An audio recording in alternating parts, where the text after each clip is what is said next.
Action sur les défis du système éducatif congolais depuis l'accession au pouvoir du président actuel.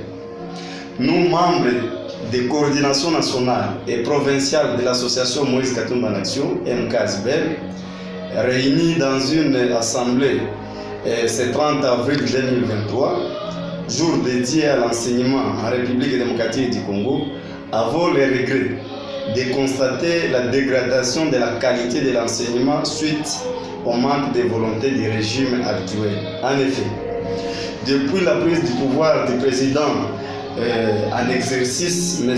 Félix Tshisekedi Tshilombo, les enseignants sont découragés par des multitudes de promesses utopiques de la part des chefs de l'État, notamment en ce qui concerne la prise en charge des enseignants nouvelles unités et non payés par le trésor public, ainsi que le paiement des paliers qui consistaient à améliorer les salaires de tous les enseignants sur l'ensemble du territoire national. Nous avons constaté également l'instauration de la gratuité de l'enseignement primaire en se méfiant de réunir les conditions nécessaires pour la matérialisation de celles-ci, entraînant ainsi beaucoup de grèves sur l'ensemble du territoire national et qui a impacté négativement la qualité de l'enseignement durant le règne du président de la République, M. Félix Tshisekedi Tshilombo. Nous constatons le non-respect des accords entre le gouvernement congolais et les syndicats des enseignants, surtout en ce qui concerne l'instauration de la prime de gratuité, la prime de bourse, mais aussi la suppression des zones salariales, ainsi que la prise en charge des activités comme les NAFEP et les TENASOSP, qui constituent actuellement un danger pour la qualité de l'enseignement. Aujourd'hui, les conditions dans lesquelles étudient les élèves, surtout en ce qui concerne les infrastructures des établissements publics, sont majoritairement déplorables.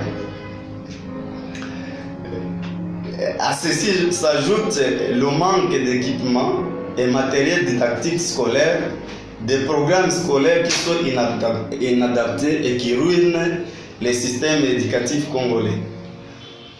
L'octroi des arrêtés incontrôlés à certaines écoles privées qui ne réunissent pas même les conditions ruinent également l'éducation des enfants et cela nous pousse à demander au chef de l'État de mettre en pratique ces promesses qui soient à la base de cette détérioration du système éducatif congolais.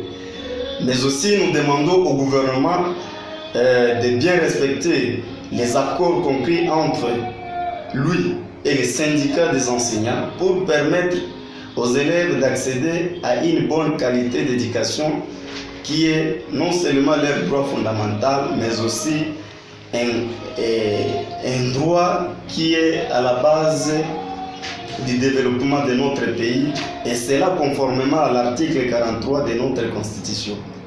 Nous demandons à tous les acteurs du système éducatif de bien jouer chacun son rôle correctement et surtout de sanctionner les dirigeants actuels aux échéances à venir, car ils n'ont pas été à la hauteur de leurs tâches.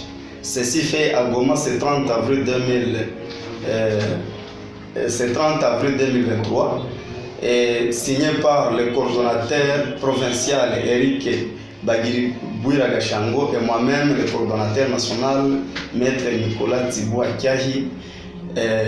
Nous vous remercions. Sauver, sauver, sauver, sauver, sauver, sauver. Qui pourra sauver la RDC? C'est Moïse Katumbi Chapwe. Qui pourra sauver, sauver, sauver, sauver, sauver. Qui pourra sauver la RDC? C'est Moïse Katumbi Chapwe. Moïse Katumbi toujours. En action. Moïse Katumbi toujours. En action. Moïse Katumbi toujours. En action. En action.